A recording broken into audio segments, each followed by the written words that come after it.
राजनीति में टाइमिंग ही सब कुछ होती है और इस वक्त राजस्थान की राजनीति के सबसे चर्चित चेहरे सचिन पायलट की टाइमिंग कुछ और ही इशारा कर रही है।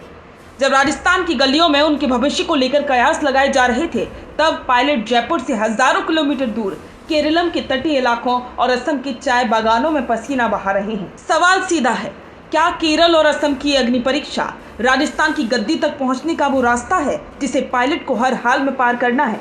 क्या उनकी राष्ट्रीय प्रतिष्ठा का इम्तिहान है या राजस्थान में चेहरा बनने की आखिरी शर्त? शुरुआत करते हैं पूर्वोत्तर से। असम, जहां की सियासत की तासीर राजस्थान से बिल्कुल अलग है, लेकिन वहां की रैलियों में उमड़ता हुजूम कुछ और ही कहानी कहता है। सचिन पायलट को कांग्रेस ने स्टार प्रचारक के तौर पर मैदान में उतारा। पायलट की सबसे बड़ी ताकत है उनकी क्लीन इमेज और शालीन आक्रामकता। वे भाजपा को घेरते तो हैं, लेकिन शब्दों की मर्यादा नहीं लांघते। असम के युवाओं के बीच उनका क्रेज किसी फिल्मी सितारे से कम नहीं है। स्थानीय मुद्दों को बेरोजगारी और राष्ट्रीय सुरक्षा जैसे बड़े कैनवास पर उकेरने की उनकी कला ने उन्हें असम में कांग्रेस का सबसे डिमांडिंग चेहरा बना दिया है। राजनीतिक जानकारों का मानना है कि पायलट का ये तेज केवल असम तक सीमित नहीं है, बल्कि ये दिल्ली में बैठे अलाकमान को ये संदेश है कि उनकी लोकप्रियता की सीमाएं राजस्थान की सरहदों पर खत्म नहीं होती। रुकिए और जरा ध्यान से सुनिए। क्या आप हमारी इन खबरों से अपने व्यापार को भी बढ़ाना चाहते हैं? तो आप भी खबरों के दौरान इस तरह के एलिमेंट्स पर अपना विज्ञापन दे सकते हैं, या फिर ऐसे खबर के 1 मिनट बाद अपना पूरा विज्ञापन डलवाएं, जो कि 8 लाख से ज्यादा सब्सक्राइबर्स और फॉलोअर्स वाले द फैक्ट इंडिया चैनल्स और पेजेस से राजस्थान के कोने कोने में पहुंचेगा और इससे आपका व्यापार, ब्रांड सब कुछ बढ़ेगा। लेकिन असली चुनौती असम नहीं बल्कि केरलम है। केरल में पायलट की भूमिका केवल भाषण देने तक सीमित नहीं है, उन्हें यहाँ सीनियर ऑब्जर्वर जैसी भारी भरकम जिम्मेदारी दी गई। सीनियर ऑब्जर्वर होने का मतलब है पार्टी की अंदरूनी कलह को सुलझाना, गुटबाजी को खत्म करना, टिकट वितरण में संतुलन बनाना और बूथ लेवल की रणनीति तैयार करना, यानी वो सारे काम जो एक चाणक्य को करने होते हैं। केरल में कांग्रेस के पास सत्ता बचाने या पाने की बड़ी चुनौती है। यहाँ पायलट सीधे तौर पर राहुल गांधी के विजन और कांग्रेस के न्याय पत्र को जमीन पर उतार रहे हैं। अगर केरल के नतीजे कांग्रेस के पक्ष में आते हैं तो इसका सीधा श्रेय सचिन पायलट को ही मिलेगा। अब आते हैं उस सवाल पर जो हर राजस्थानी और राजनीतिक पंडित के मन में है, क्या ये पायलट के लिए राजस्थान में नंबर 1 बनने की परीक्षा है? इसका जवाब बिल्कुल हाँ में छिपा है। दरअसल कांग्रेस अलाकमान पायलट को एक पैन इंडिया लीडर के तौर पर स्थापित कर रहा है। इसके पीछे 2 बड़ी रणनीतियां नजर आती हैं। पहली है, राजस्थान में गहलोत और पायलट के बीच की खींचतान किसी से छिपी नहीं है। हाईकमान चाहता है कि पायलट खुद को केवल एक प्रदेश का नेता ना मानकर राष्ट्रीय स्तर पर अपनी उपयोगिता साबित करे।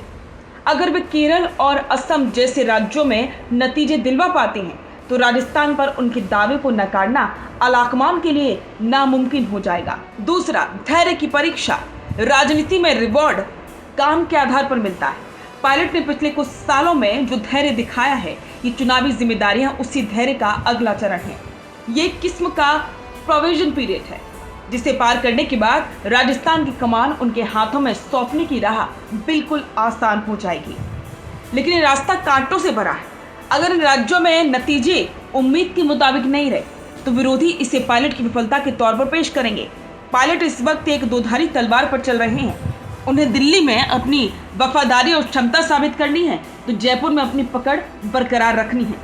असम और केरल में उनकी रैलियों में उमड़ रही भीड़ इस बात का प्रमाण है कि युवाओं में उनका आकर्षण बरकरार है। लेकिन क्या ये क्राउड पुलर, उनकी जो इमेज है, वो वोट कन्वर्टेड में बदल पाएगी?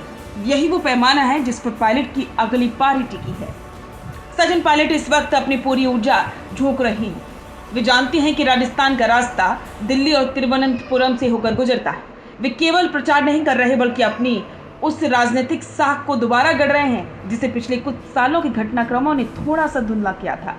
अगर पायलट इस परीक्षा में पास होते हैं तो यकीन मानिए राजस्थान की राजनीति में एक नए युग की शुरुआत होगी। वो युग जहां नेतृत्व का फैसला केवल उम्र से नहीं बल्कि प्रदर्शन और राष्ट्रीय स्वीकार्यता से होगा। तो क्या सचिन पायलट राजस्थान का चेहरा बनने की इस सबसे कठिन परीक्षा को पास कर पाएंगे?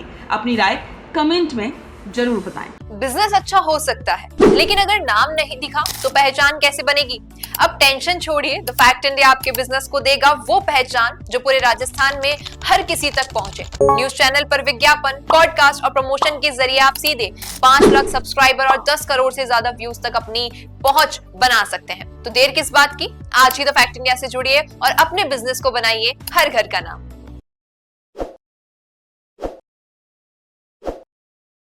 ताज़ा खबरों के लिए विजिट करें द फैक्ट इंडिया की वेबसाइट और डाउनलोड करें द फैक्ट इंडिया ऐप।